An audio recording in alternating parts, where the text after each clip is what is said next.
Welcome to RBC's Markets in Motion podcast, recorded July 28, 2025. I'm Lori Calvasina, Head of U.S. Equity Strategy at RBC Capital Markets. Please listen to the end of this podcast for important disclaimers. The big thing you need to know? Our overall impression from 2Q reporting season is that companies are managing through tariffs fairly well so far, but it's still too early to assume tariffs won't generate inflation pressures. If you'd like to hear more, here's another 4 minutes.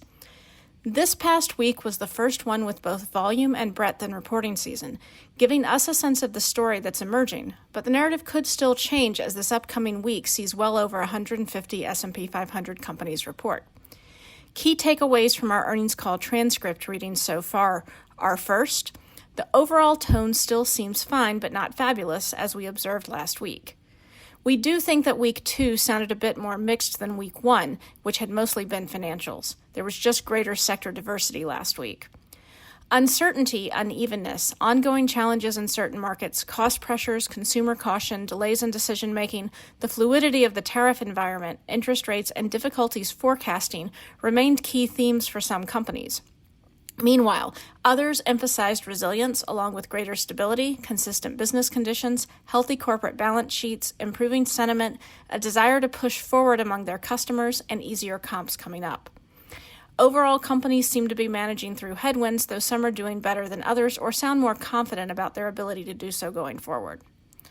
Second, on demand, our impression coming into last week was that tariffs and policy uncertainty generally had been accompanied by no meaningful impact to demand for some companies, a pause in activity or delay in decision-making for others, and a pull forward of purchases or activity for others, though the exact mix between the three camps seemed unclear to us.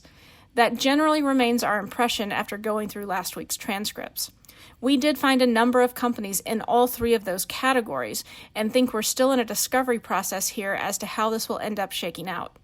This matters because pull forward poses downside risk to EPS, while delay poses upside risk to EPS. Third, on the consumer, we spent some time focusing on what the consumer companies, who we think give a more boots-on-the-ground read for what's going on than the financials, had to say about the health of the consumer. We continued to get descriptions of the consumer as cautious yet resilient from the consumer companies, while highlighting pressures on the low end and value-seeking behavior generally. Some consumer companies are also highlighting the consumer's sensitivity to pricing. Fourth, and probably most important, we did detect a discussion of the timing of tariff impacts that's worth noting.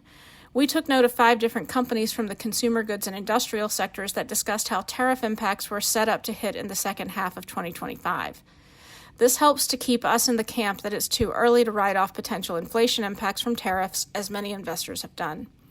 This also keeps us nervous heading into the fall, as U.S. equities tend to be strong over the summer if you look at the past 5 years, but weak in the September-October timeframe. That's all for now. Thanks for listening, and be sure to reach out to your RBC representative with any questions. This content is based on information available at the time it was recorded and is for informational purposes only.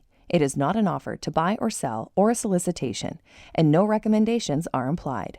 It is outside the scope of this communication to consider whether it is suitable for you and your financial objectives.